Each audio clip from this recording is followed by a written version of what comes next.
Bom dia, boa tarde, boa noite, gente. Sejam todos bem-vindos a mais um episódio do podcast Visão Paralela. E hoje a gente está animada ao extremo. Seja bem-vinda, Cici. Como é que você está? Bom dia, boa tarde, boa noite. Estou super bem, acordei super bem. Hoje o dia está super lindo e também temos uma convidada super especial. Tudo é super hoje. Nós vamos ter esse assunto extraordinário, excepcional, que essa convidada vai discutir com a gente hoje. Então vamos lá, vamos começar mais um Visão Paralela.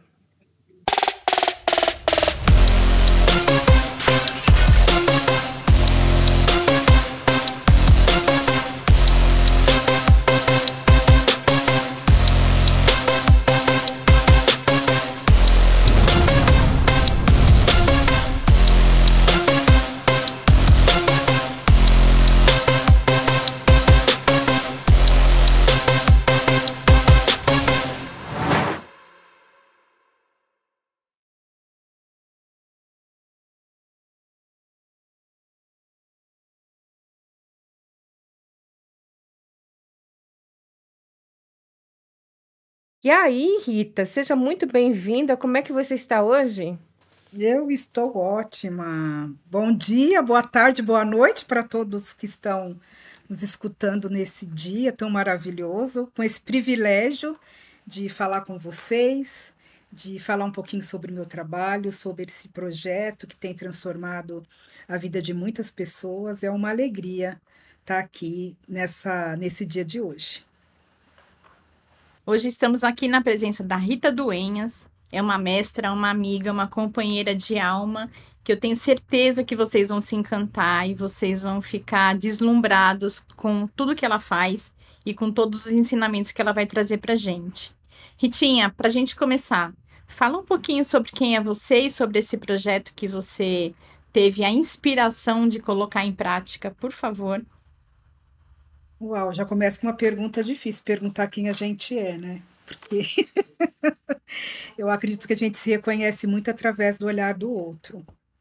Mas diante do que os outros falam, do que a gente vai se trabalhando e conhecendo um pouquinho da gente, eu sou uma mulher brasileira que vivo hoje em Águas de São Pedro, interior de São Paulo, numa chácara.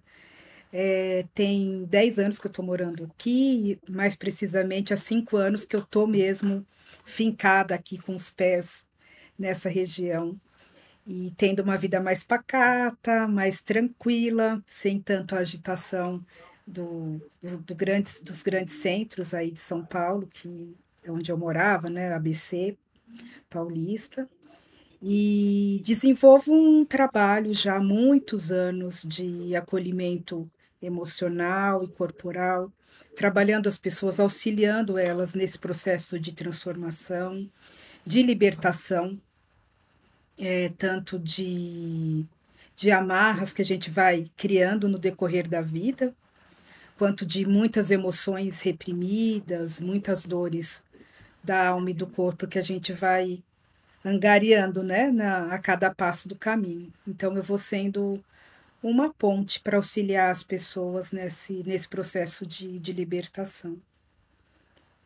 E sou casada, tenho uma filha maravilhosa que é psicóloga, e também já atua. E aí, uma família de mulheres muito empoderadas, que trabalham muito nesse olhar humano. Então, eu fui criada por mulheres, por uma mulher em especial, a Maria Francisca, que tem esse olhar humano e de cuidar e de servir ao outro desde sempre, né? Eu cresci vendo minha mãe nesses trabalhos, tanto na casa das pessoas, onde ela sempre trabalhou por muitos anos com muito amor, com muito carinho, fazendo parte das famílias, sendo conselheiras das patroas delas, né? Eu achava muito interessante que quando elas tinham alguma dúvida, ligava para minha mãe para pedir conselho. Então, isso já é meio ancestral, esse trabalho de auxiliar as pessoas na travessia da vida, né? E aí não tem muito como escapar, com a gente sendo criado dessa forma, o chamado espiritual. Para trabalhar com as pessoas foi crescendo, conforme eu fui crescendo, isso também foi sendo passado para minha filha. E esse trabalho que eu desenvolvo, não só com as pessoas que me procuram no trabalho no setting terapêutico, como o trabalho com o projeto que eu desenvolvo nas unidades prisionais, eu sinto como um trabalho que é uma herança aí deixada de gerações por gerações de cuidado com o outro, né? Então, o chamado para as pessoas da parte carcerária sempre foi muito forte. Toda vez que eu passava por uma unidade prisional e via aquelas filas quilométricas de famílias, e eu muito interessada pela história das pessoas, sempre ficava imaginando o que rolava por detrás das grades, né? O que rolava por detrás daqueles muros, quais eram as histórias, né, que rolava por lá. E aí eu acho que isso também já foi já um comecinho de um chamado para me sentir atraída por essa população, por esse universo das unidades prisionais. Então, a gente já vai entrar também no seu projeto, né? Que o nome é o Paz no Coração.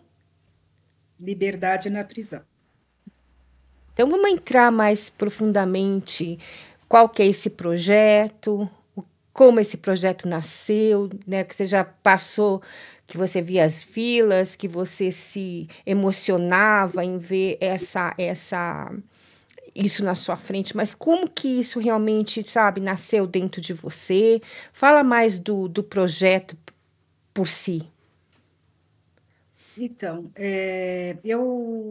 entre os trabalhos que eu realizo no desenvolvimento humano, eu sou formada em constelação familiar há 20 anos. E dentro dessa abordagem de constelação familiar, que é um trabalho que visa ampliar a consciência das estruturas familiares, eu ofereci para uma pessoa que trabalha em ONG, onde realiza projetos para essas unidades, o trabalho com a constelação com mulheres, numa unidade prisional do interior de São Paulo com mulheres. E o objetivo era trabalhar durante 3 meses com elas, em cada semana trabalhando um aspecto da família delas, né? Numa semana mãe, numa semana pai, numa semana irmão, numa semana ancestralidade, e por aí ia, né?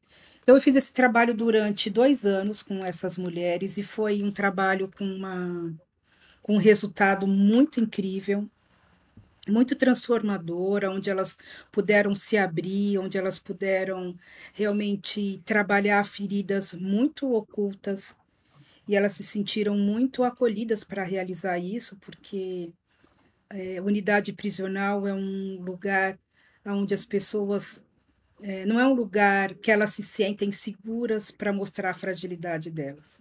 Na maioria das vezes, elas mostram a raiva, elas mostram a loucura, mas a fragilidade não é um lugar onde essa fragilidade é muito bem-vinda, né? Então, elas vão ficando casca grossa para dar conta daquilo.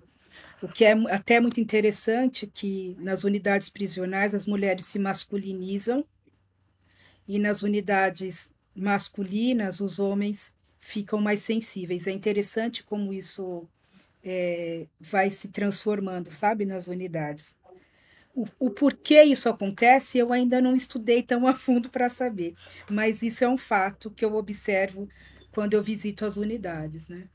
Então, conseguir que essas mulheres tirassem a capa de duras, se fragilizassem, ficassem mais vulneráveis para trazer histórias tão profundas delas, foi uma conquista muito grande assim que a gente teve com elas, né? E ver realmente que as famílias falavam para as diretoras que elas estavam diferentes, as diretoras passar para a gente que o trato delas estavam diferente, porque não eram todas que passavam pelo processo, mas as que passavam levavam a semente para os quartos, né, onde elas ficam, para as celas onde elas ficam.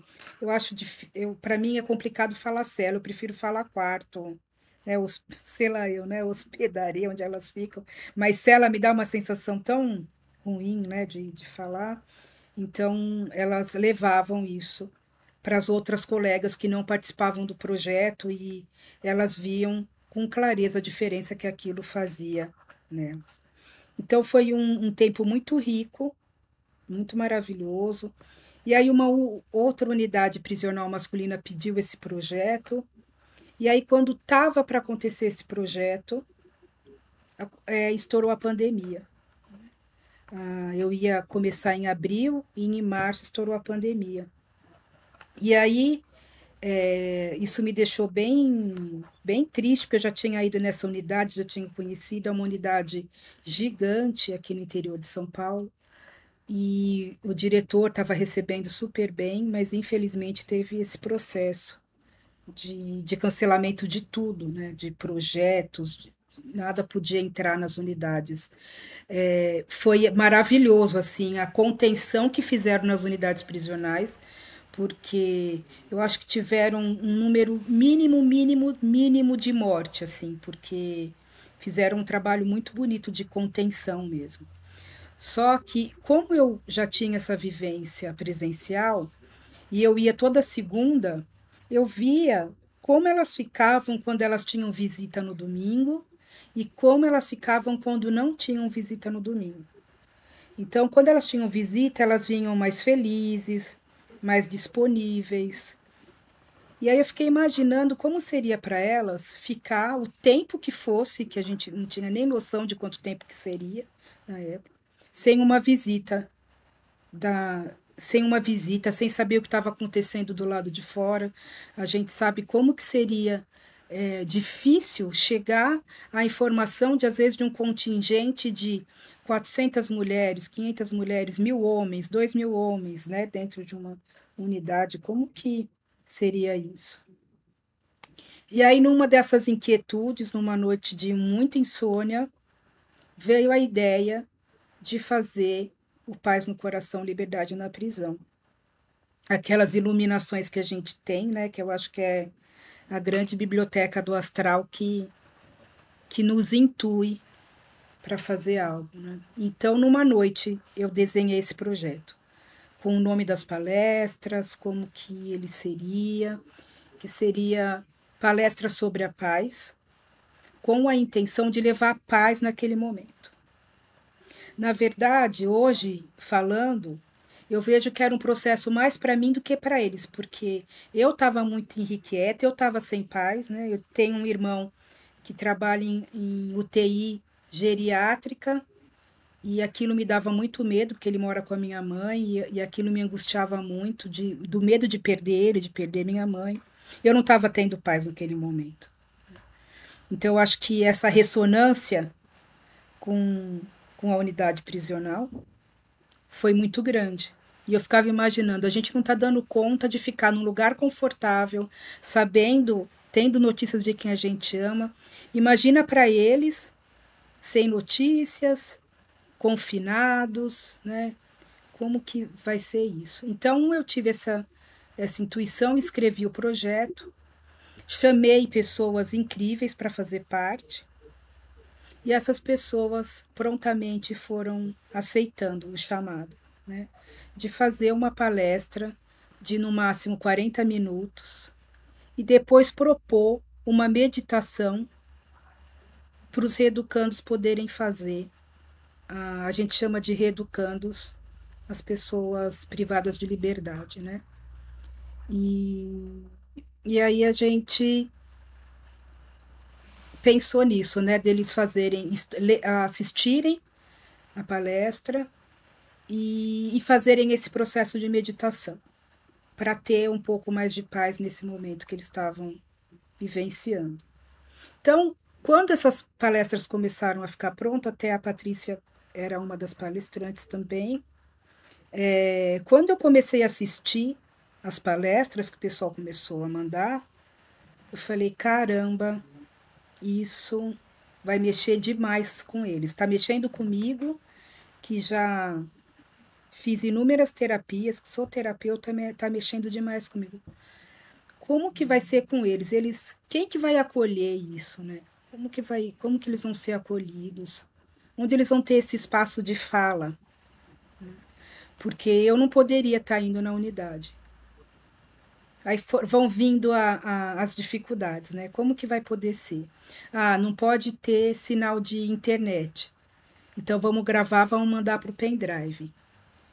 Ah, eles não vão poder ter uma comunicação com a gente para falar os problemas que eles estão tendo e o que, que aquilo repercutiu. Aí veio a ideia de colocar um reeducando que tivesse uma escolaridade um pouco melhor ou tivesse uma capacidade de interação maior com os outros reeducandos, para ser o acolhedor daquela turma. Então, a gente deu uma formação breve para essas pessoas, escolhidas pelo diretor da unidade prisional. Então, eles escolhiam uma pessoa que seria o acolhedor. Esse acolhedor, o papel dele é passar as palestras, fazer algum exercício de relaxamento antes de começar a assistir as palestras, incentivar esses homens ou essas mulheres a participar da palestra. Depois que eles assistirem, incentivá-los a escrever sobre o que eles sentiram daquela palestra, quais foram as emoções que aquelas palestras traziam para eles. E depois que eles escrevessem, ele tirar xerox dessas cartas e nos encaminhar, digitalizada, na verdade, xerocada não, digitalizada, encaminhar para o nosso e-mail e a gente tem um grupo de voluntários para responder essas cartas, né? Então, tivemos também uma campanha para buscar voluntários, o que a gente se surpreendeu, porque muitas pessoas se sentiram animadas em fazer parte, e isso é um outro aprendizado que a gente teve, que tem muita gente boa querendo fazer o bem, só não sabe como e de que forma. Então, esse projeto chamou muita atenção das pessoas, e aí a gente conseguiu angariar bastante pessoas para fazer parte dessa parte do projeto que chama Cartas que Curam, que é as pessoas receberem cartas para acalmar as dúvidas, para acalmar o coração delas, e a gente vê que são cartas que curam porque são inúmeros relatos mesmo de pessoas que a carta chegou na hora certa, que a pessoa estava pensando em cometer suicídio e as palavras que ela recebeu, a carta que ela recebeu mudou toda a perspectiva de vida dela. Tem pessoas que andam com a carta para cima e para baixo e lê a carta o tempo inteiro. Outros que falam que a carta é como se fosse uma visita, porque tem pessoas que são presas aqui em São Paulo. Às vezes vêm viajar e têm pedido de prisão e elas são presas e ficam no lugar onde elas estão. E são do Nordeste, né? E às vezes são famílias sem recurso, que não tem como vir visitar. A pessoa passa anos sem receber uma visita. Então, a carta para elas é como se fosse uma pessoa chegando naquele momento para ela, né? Então, tem um poder muito grande a escrita, o poder da palavra, né? Antes da gente entrar nas cartas, você falou uma coisa que me interessou muito, porque você falou que esse projeto um pouco nasceu do seu medo de estar perdendo o seu irmão, a sua mãe, por causa da pandemia. E você disse que você criou esse projeto desse receio, desse medo que estava te incomodando. Eu tenho só uma observação para fazer, porque tem pessoas que usam medo como instrumento de ataque. Então, me tocou muito quando você falou isso, que você usou seu medo como instrumento de compaixão. Você sentiu aquele medo da perda e foi lá, aquilo começou a te ruminar, né? E você criou esse projeto tão bonito em cima desse medo. Eu tinha que falar isso porque isso realmente, quando você tocou nesse ponto, me tocou, sabe? Me chamou muita atenção isso. Quero fazer uma observação que o medo também paralisa, né? E naquele momento que a gente estava vivendo da pandemia, ele era assustador para todo mundo, que ninguém tinha a mínima noção do que aconteceria, o que nós viveríamos a partir daquilo, mas a Rita transformou isso em ação. Então, quando ela apresenta esse projeto e quando ela fala disso, eu acho que foi uma liberdade para todo mundo começar a se sentir mais conectado com a vida. Então, eu falo, né, eu senti isso também, que era uma forma de me sentir, me relacionando com as pessoas ainda. Então, esse olhar, esse medo, esse olhar do aprisionamento, que nós também tínhamos, nós estávamos aprisionados dentro da nossa realidade, dentro das nossas casas, eu acho que a gente conseguiu ter empatia e olhar para um lugar que nos dias, nos anos, ele é um lugar invisível. Então a Rita teve assim essa sensibilidade, essa intuição, essa espiritualidade que age e que conduz para a libertação não só das emoções daqueles que estavam ali naquele momento, mas de todos aqueles que participam do projeto. É sempre um aprendizado, inclusive com as cartas. É, essas coisas me dão muita força. Eu acho que eu sou mais melancólica e canceriana. Então, esses processos mais introspectivos sempre me traz uma força muito grande. E eu vou ver isso depois quando passa, né? Mas quando eu entrei na unidade prisional, eu estava vivendo um processo depressivo tenebroso, tenebroso mesmo, né? Assim, eu pensei que nunca ia sair daquele poço tão profundo. Era um dos momentos mais maravilhosos da minha vida, aqui na minha casa, todo mundo bem, mas eu estava num vazio da alma. A gente tinha acabado de abrir um consultório maravilhoso no ABC. A gente estava trabalhando com o projeto da constelação lá em Rio Claro. Então, aquilo de sair do umbigo da gente, né? E ampliar um pouco a visão. E aquilo me ajudou muito, foi uma ferramenta muito poderosa para me auxiliar a sair daquele fundo do poço que eu me encontrava, né? E aí depois veio isso com a pandemia. Então, esses períodos mais adoecidos, para mim, são momentos que eu acabo até ampliando mais o meu olhar para o outro. Isso. Tá, deixa eu ver o que que eu tenho aqui, o que que tá doendo aqui, o que que eu faço com tudo isso, né? Com todas essas emoções aqui.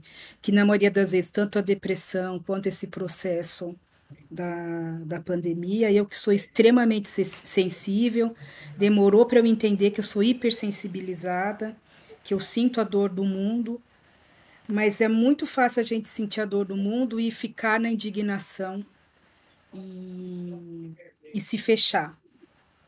Mas a pergunta é o que que a gente faz com essa dor, né? Qual é o nosso papel? Porque às vezes a pessoa acha que tem que ser uma coisa muito extraordinária e grande para fazer para o outro, para sair daquele processo de dor. E hoje eu vejo que tem inúmeras possibilidades. Hoje as pessoas falam, ah, Rita, como que eu sou mais espiritual? Eu não consigo ter religião nenhuma. Eu falo, seja espiritual no que você faz.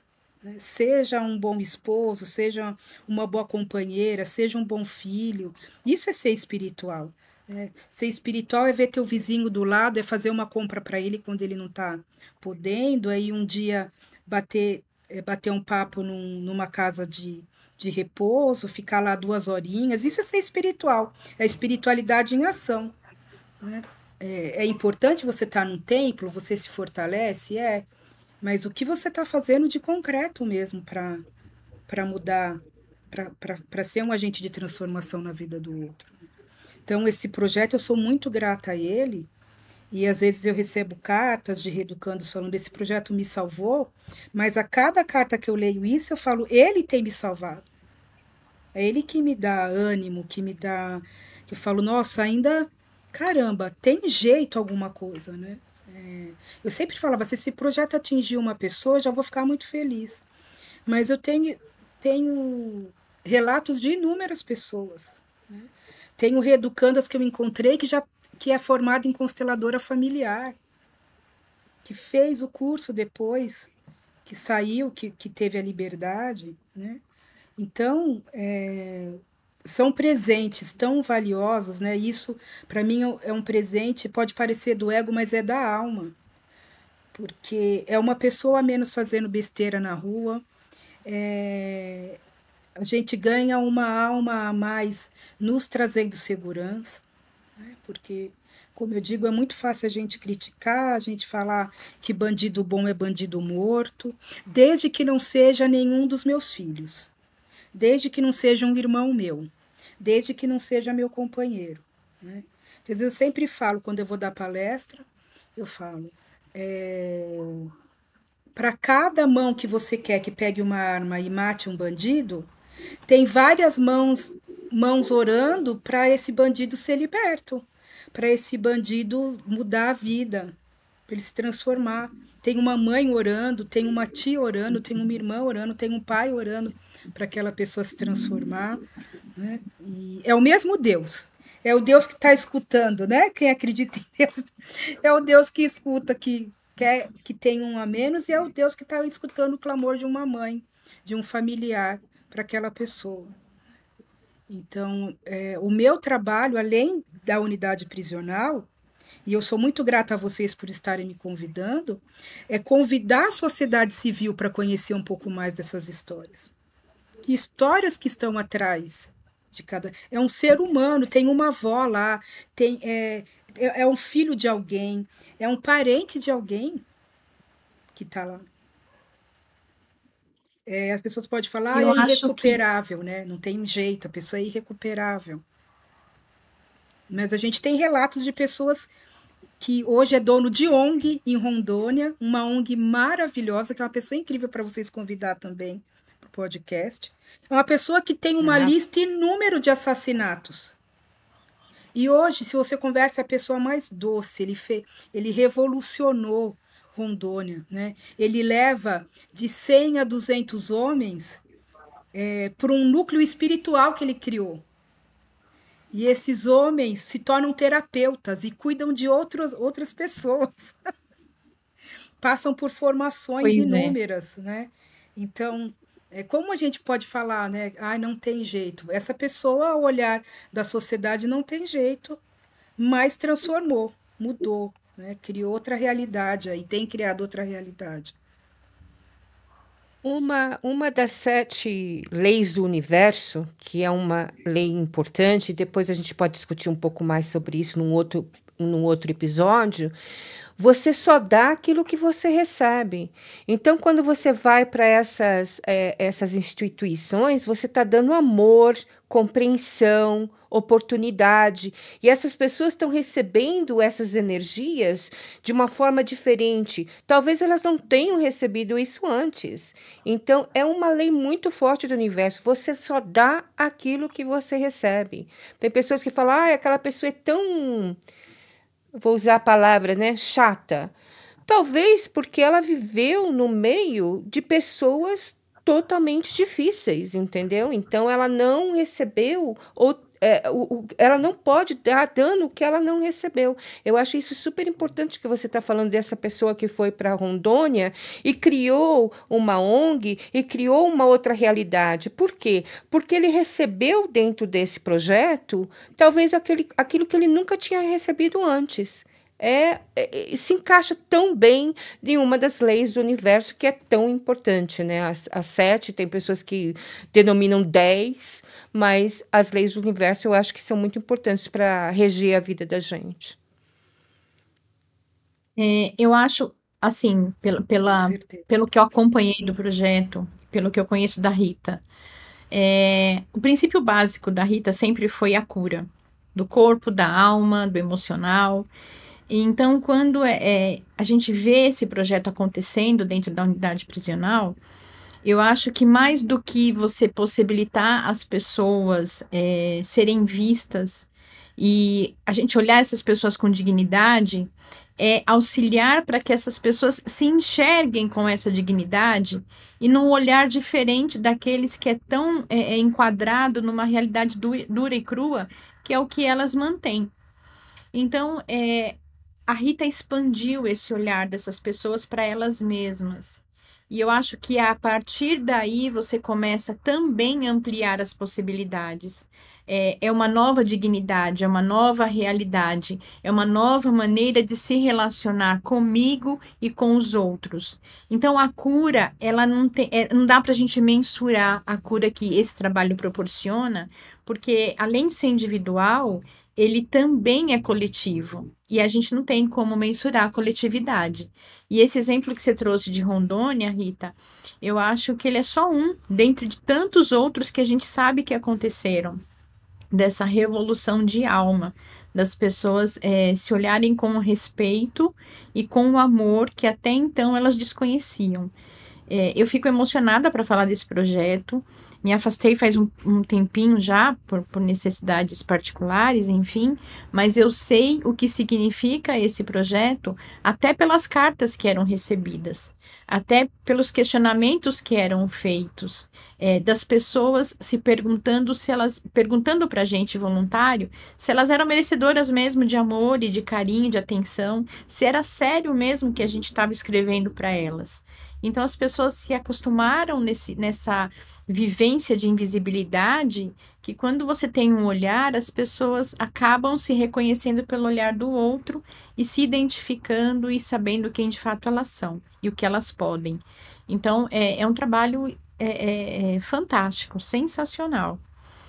E agora, falando um pouco sobre isso, Rita, traz um pouquinho para a gente, assim, de como que essas cartas, elas mexem com essas pessoas, como que essas cartas refletem no dia a dia, e quais são alguns relatos, assim, que você tem, tipo esse de Rondônia, para gente, para que as pessoas que estão ouvindo entendam a dimensão do que é tratar uma alma humana.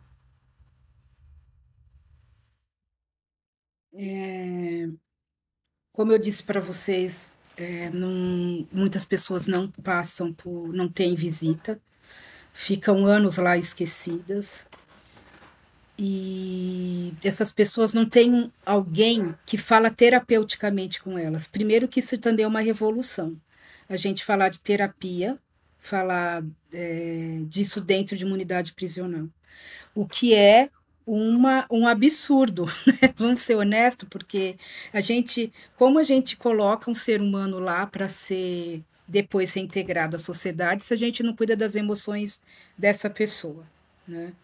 E então, quando a pessoa tem outra pessoa do outro lado que está trazendo para elas palavras de consolo, enxergando ela, porque muitas vezes a pessoa escreve duas frases e através daquelas frases os voluntários vão escrever algo, vai tirar, sabe, leite de pedra mesmo. E eu acredito que essas pessoas elas são intuídas também para escrever, porque eles sempre falam, chegou a palavra certa na hora certa. Eu vejo a riqueza da palavra, né? A importância da palavra na vida das pessoas. E então, muitas pessoas que estão querendo desistir porque já não estão vendo mais sentido para muitas coisas, vem aquela palavra certa e abre um portal dentro do coração dela. Ela passa a ver o mundo de uma outra forma. E é muito o que a Patrícia falou. A pessoa fala: Nossa, eu peço a Deus que Deus abençoe você, porque eu nunca pensei que alguém ia olhar para mim, que alguém pudesse me ver, que alguém pudesse perder um tempo para escrever para mim. Olha que coisa mais triste a pessoa se colocar num lugar assim. Eu nunca achei que eu merecia receber isso, né? Eu tive em uma unidade, numa das unidades, uma pessoa que ela foi muito famosa aqui fora, trabalhava na banheira do Gugu, tudo, era um atleta muito porreta, assim, e, e ele entrou no mundo das drogas e infelizmente acabou sendo preso. E ele acabou conhecendo o pai dele na unidade prisional. Ele não conhecia o pai, só sabia o nome do pai, mas não conhecia o pai. Conclusão, ele foi parar na mesma cela que o pai. Ele foi Ah, jogar bola com o pai a primeira vez dentro da unidade prisional. E aí ele escreve na carta: Eu, que trabalhava no Gugu e brincava dentro da banheira do Gugu, fui dividir cela e banheiro com meu pai. Fui brincar com meu pai a primeira vez dentro de uma unidade prisional. Então, é uma pessoa, e ele dizia, eu não sabia o que era afeto. E aí, conhecendo meu pai, eu entendi que eu nunca, ele, ainda bem que ele não foi, que eu não fui criada com ele, porque ele não tinha afeto para me dar. Então, uma pessoa extremamente violenta, que através do projeto ele falou: eu não sei o que vocês fizeram aí, mas me deixou mais manteiga derretida, eu consegui amolecer mais aqui dentro. Ninguém nunca tinha me visto, nunca recebi uma carta como eu recebi, falando que eu tenho valor, que eu sou precioso aos olhos de Deus. Então, são palavras que a pessoa nunca escutou e que às vezes vai escutar preso. É maluco isso. Às vezes vai ter um abraço, como quando eu vou, eu faço questão de abraçar, muito assim, todos, abraço, o pessoal fala, você não tem medo? Não, não tenho. Eu falo que é o lugar que eu me sinto segura, que eu me sinto gigante mesmo. Eu acho que se tem seres invisíveis, esses seres estão lá comigo, me sustentando. Eu abraço todos e eu já ouvi muitos falar, é o primeiro abraço que eu recebo na vida. Então, o que a gente pode esperar de uma pessoa que teve como violência o pano de fundo a vida inteira? Mulheres que Sim. foram ensinadas a servir ao homem em tudo, e por isso muitas estão presas lá, porque foram ensinadas a não questionar, a obedecer, a fazer o que o homem manda.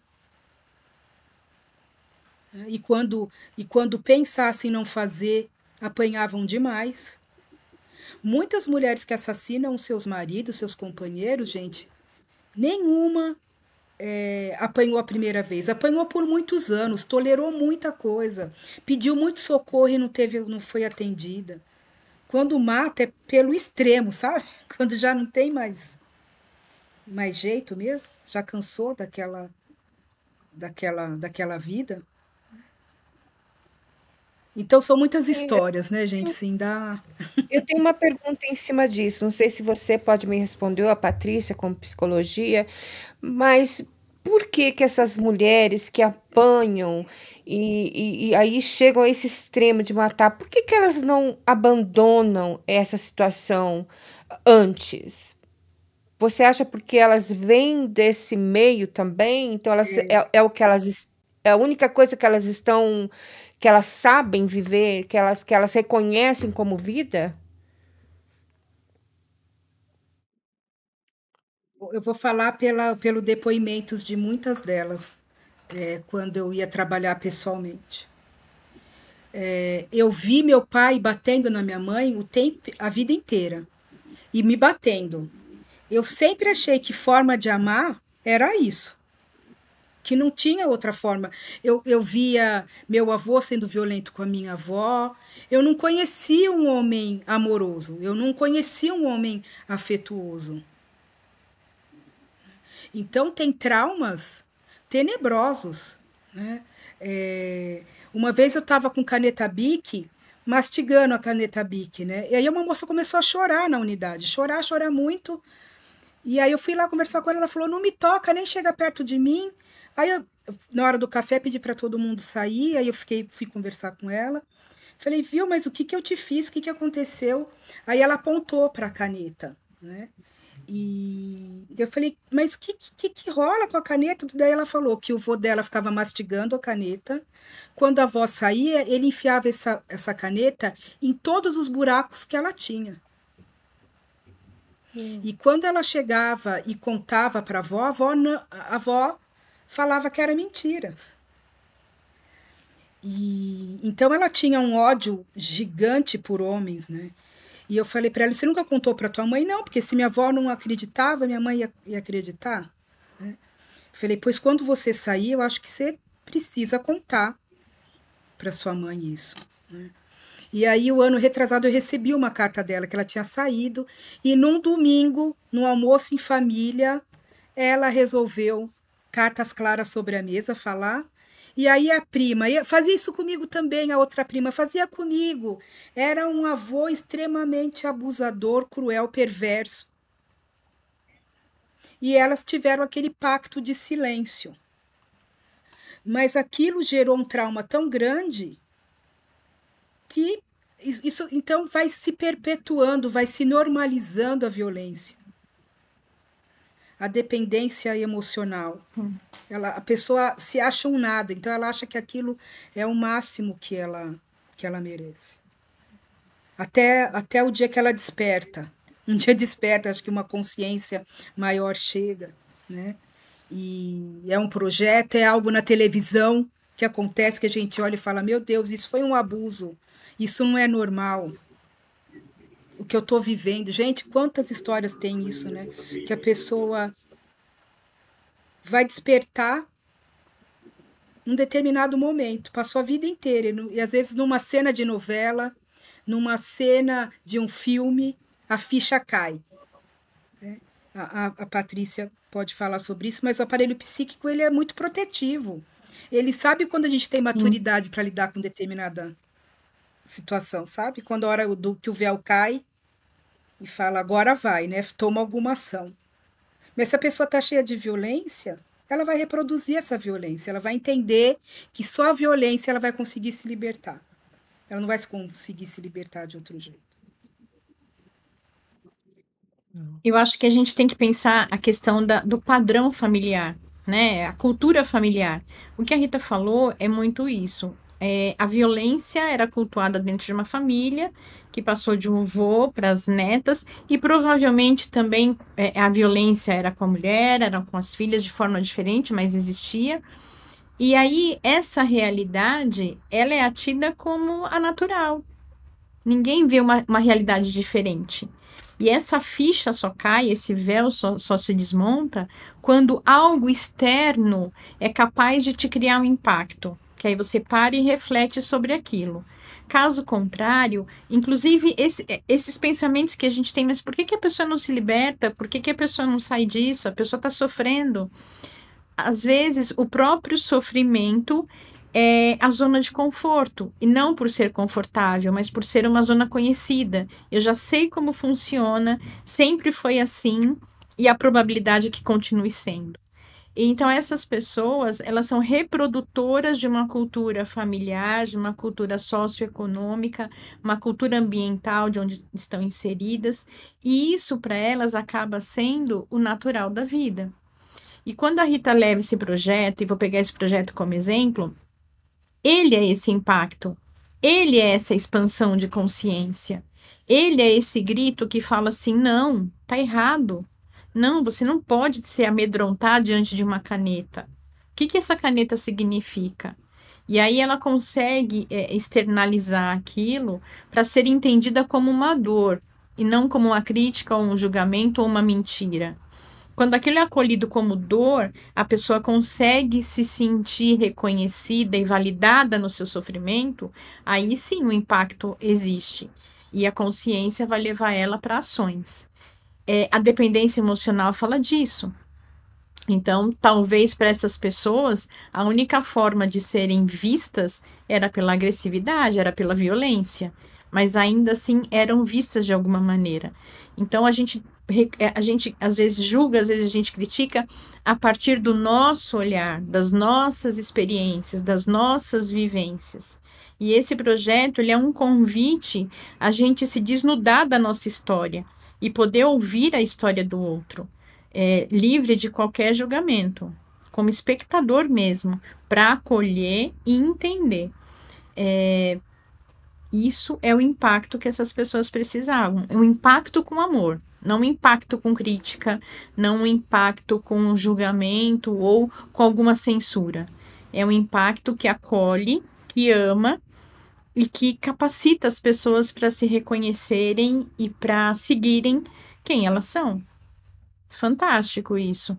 É uma cura que vem de dentro para fora. E falando de Ai, impacto, sou fã do projeto. E falando de impacto, eu acredito que esse projeto impacta outras pessoas, como você disse, você tem pessoas que colaboram com esse projeto, e como que essas pessoas podem entrar para colaborar? Que tipo de colaboração? São médicos, cientistas, psicólogos? Que tipo de colaboração você procura? Para responder às cartas, a pessoa que esteja livre de preconceito e de julgamento, que tenha um coração inundado de amor para oferecer, que tenha o básico de computação, né, que é para saber como digitalizar uma carta, encaminhar, que é coisa muito simples, que a gente inclusive tem pessoa que treina isso, né, para fazer isso, mas não tem, precisa ter uma formação, precisa ter um coração disponível para oferecer algo bom. Né? A gente faz um teste com a pessoa, dá umas 2 cartas para ela responder, fala, olha, melhora aqui, aprofunda aqui, e depois a pessoa passando por esse período de teste, nós fazemos abertura 2 vezes por ano para entrar os voluntários, porque isso despende um tempo nosso de treinar essa pessoa, tudo. Então é isso, não tem nada de, precisa ser nada de especial. E se alguém quiser, tem gente que, Rita, eu não tenho tempo, não tenho saco para escrever, mas eu tenho recursos financeiros, eu quero auxiliar. Então pode auxiliar porque hoje as visitas nas unidades elas são bancadas pela gente, então com mais recurso financeiro, tem cartilha para a gente confeccionar, a gente não confeccionou até hoje por conta de recurso financeiro, visitas que a gente pode fazer mais presencialmente. O dinheiro ele facilita muito, né? Então, às vezes, a pessoa não tem tempo, mas quer disponibilizar um aporte financeiro. E isso é possível também. Hoje a gente tem aqui a Lei Rouanet, a gente tem um projeto que está saindo, graças a Deus, do forno, que chama Raízes Ancestrais, que vai contar com um documentário de pessoas que já saíram da unidade e que foram impactadas pelo projeto. Então, a gente está numa época de captação de recursos financeiros. Então, a pessoa que quiser, inclusive, ela vai ter aí, vai fazer parte e vai poder isso sair do imposto de renda, né? Vai auxiliar a pagar menos imposto de renda. Então, tem várias formas, né?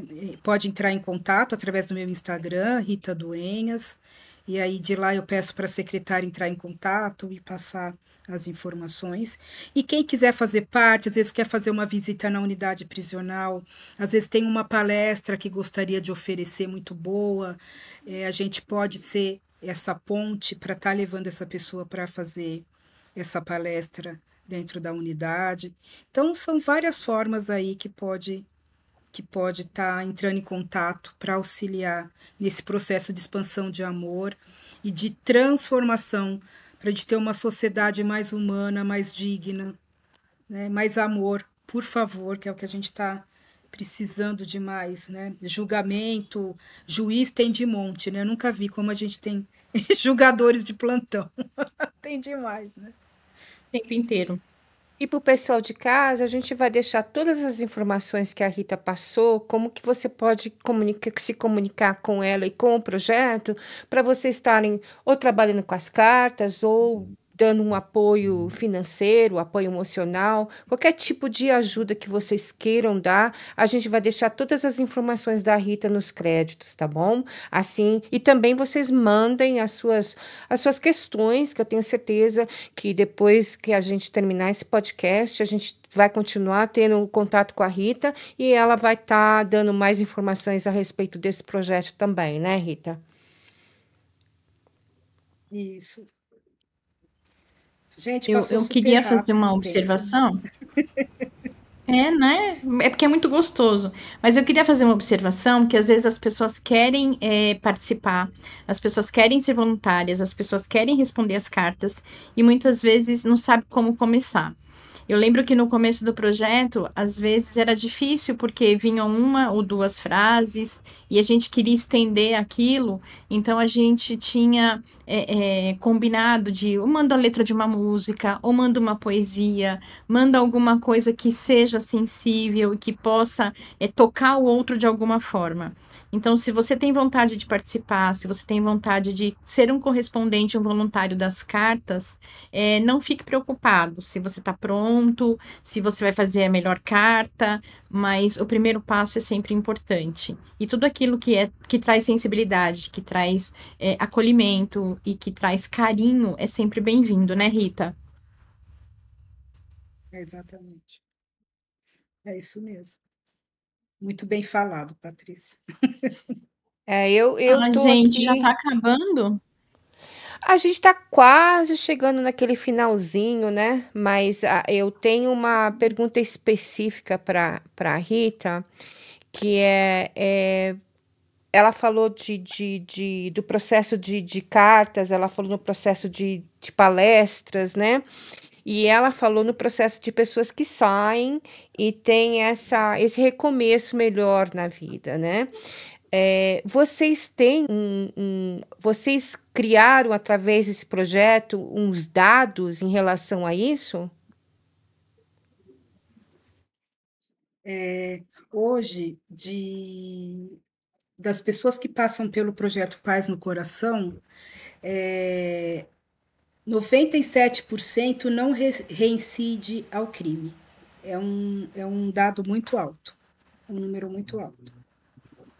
Então, hoje a gente tem esse dado de 97% dos que já passaram não reincidiram no crime.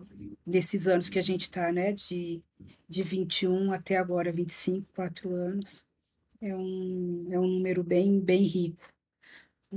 Passaram pelo Paz do Coração e passaram por outros projetos também que a unidade tem, né? Mas a gente acha um número muito rico mesmo para a gente. A nossa, eu espero que não só esse projeto cresça, como outros projetos, que mais empresários se sintam compelidos a entrar em conexão com a ONG Ação pela Paz. Hoje tem projetos de recolocação profissional, porque não adianta essas pessoas saírem e não terem oportunidades de trabalho. A gente vê que as pessoas que têm oportunidade de trabalho, elas agarram com unhas e dentes, né? Porque é a oportunidade da vida delas de mudar para não voltar para o crime, porque é isso, né? Porque a pessoa quando sai da unidade prisional, ela sai com uma dívida para o Estado, né? As pessoas acham que não, que é de graça que ela fica lá, não, elas saem com dívidas, né? Então, elas precisam desse trabalho para quitar essa dívida, para ser cidadão novamente. Então, a gente precisa de pessoas sensibilizadas, que acreditem na transformação humana, na transformação do homem, para a gente ter uma sociedade mais humana, mais digna, né? Como já dizia Gonzaguinha, um homem sem trabalho ele não tem honra, e é verdade, cara. Assim, como o trabalho traz a honra, traz a possibilidade de uma vida melhor. Então, hoje a ONG tem conexão com empresários, conexão com universidades, onde dão bolsas de estudo, né? Oferecem bolsa de estudo, requalificação, para ir diminuindo o impacto, mas a gente sabe ainda que são ações muito pequenas diante da magnitude do que se precisa. Mas vamos lá, aos poucos a gente vai sendo essa transformação que o mundo precisa. É Você isso. já é Um uma passo de cada vez. transformação. Você já é uma transformação que o mundo precisa. Você na sua pessoa. Eu tô assim, conhecendo um pouquinho mais do projeto, eu tô assim inspirada até, sabe? De estar. Eu quero fazer alguma coisa. É, é, Você tem mais alguma coisa, mais alguma informação, alguma coisa que a gente não perguntou para você, Rita, que você gostaria de falar? É, Qualquer coisa que você tenha que queira deixar para o pessoal lá de casa.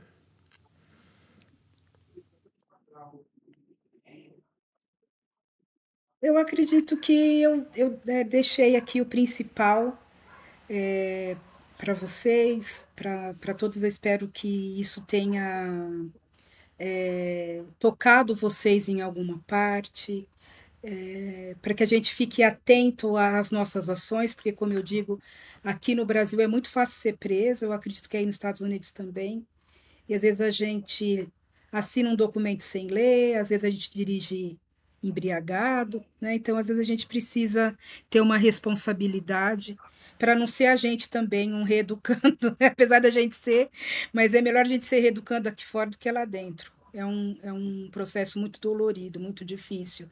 E para a gente que está aqui fora, não se colocar em prisões equivocadas, sabe? Porque tem muita gente aqui do lado de fora mais preso do que quem está lá dentro, né? Nos seus vícios, nos seus relacionamentos, nos seus comportamentos.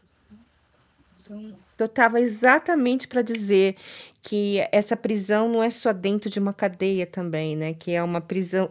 E ela, olha, eu tô impressionada com esse ponto.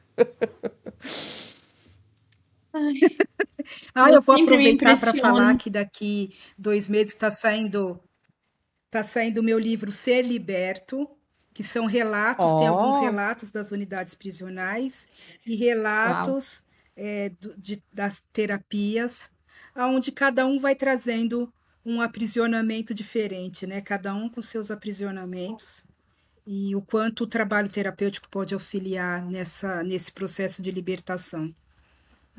Então, Então, quando também o vai livro terá mais sair, informações aí na rede. quando que o livro vai sair? Porque quando o livro sair, você vem para falar especificamente desse livro.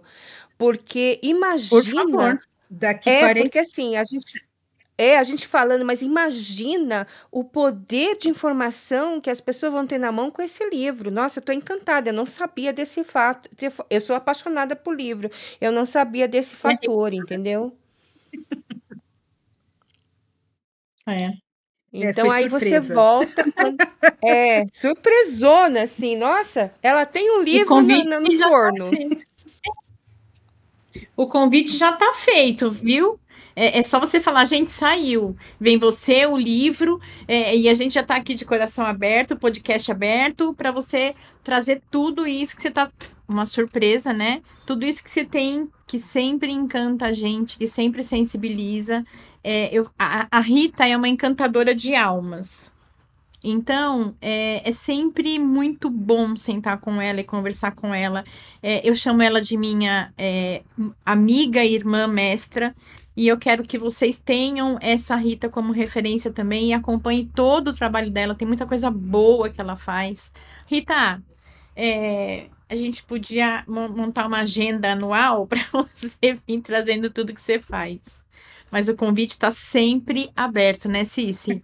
Oh, com certeza, porque o pessoal de casa, a Rita não faz só esse projeto, a Rita tem todo um outro trabalho também, né, paralelo a esse projeto que ela tem. Então, a Rita vai estar voltando muitas vezes, mas com o livro, com certeza, a gente vai. Eu quero lançar o livro aqui. Aí eu amo o livro, Rita. Eu acho o livro assim um Ai, que legal. canal.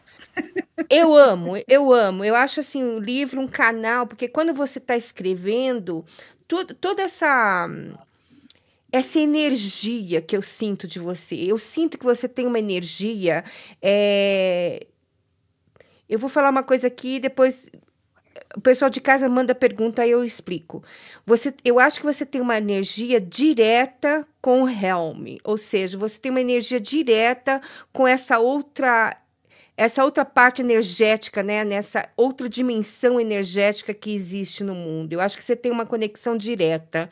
Então, imagina como você transcendeu e transportou essa energia para o papel. É incrível. Porque eu tenho certeza que quando Uhum. você está escrevendo aquilo, essa conexão ela está acontecendo em cada linha, entendeu? Então, é com certeza que a gente quer trazer você para falar desse livro e para estar passando essa informação para o pessoal de casa, porque eu acho que vai ser fantástico. Ah, eu também. A Delícia. gente já pode deixar o livro Gratidão. encomendado? Já, lógico. Pode? Então, eu vou Então eu já colocar. reservo o Pode, meu, pode por sim, favor. amigo. Eu vou colocar nos A reserva é meu. créditos, já nos créditos do final do podcast, quando a gente tiver para lançar, já vou colocar nos créditos como que você pode como fala? Adquirir a Pré-adquirir o pré-compra. Para deixar livro da reservado. Rita. Olha, fantástico. Eu Ah, tô toda Isso. ótimo. animada. Obrigado, viu, amadas? Que vocês continuem esse trabalho. A comunicação ela é importante e trazer conteúdos ricos é muito necessário nesse mundão, onde tem tanta notícia adoecida. A gente está precisando de boas notícias, né? Então, parabéns por vocês fazerem parte desse movimento de luz no mundo. Gratidão mesmo. O propósito A gente quer. o propósito do podcast é trazer pessoas como você, entendeu?